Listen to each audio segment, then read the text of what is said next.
நீங்கள் அப்பார்ட்மெண்ட் வாங்குறதுக்கு முன்னாடி இந்த விஷயத்தை மட்டும் கவனமாக பாருங்கள். பர்சன் ஏ பர்சன் பின்னு 2 பேர் எடுத்துப்போம். பர்சன் ஏ என்ன பண்ணுறாருன்னா ஒரு 60 lakh rupees அப்பார்ட்மெண்ட்டில் வந்து இன்வெஸ்ட் பண்ணுறாரு.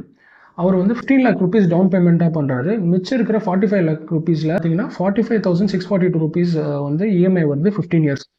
ஸோ அது பே பண்ணதுக்கப்புறம் அவரோட 15th இயரில் பார்த்தீங்கன்னா அவரோட ப்ராப்பர்ட்டியோட வேல்யூ பார்த்தீங்கன்னா 1.44 crore வருது.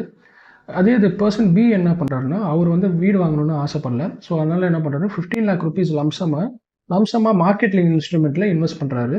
மிச்சம் இருக்கிற 45,642 rupeesல 22,000 ரெண்டாக பே பண்ணுறாரு.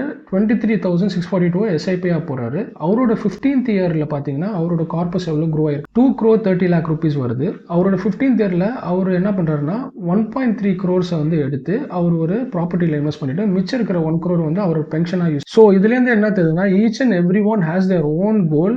ஸோ அந்த கோலுக்கு தகுந்த மாதிரி நீங்கள் இன்வெஸ்ட் பண்ணணும்.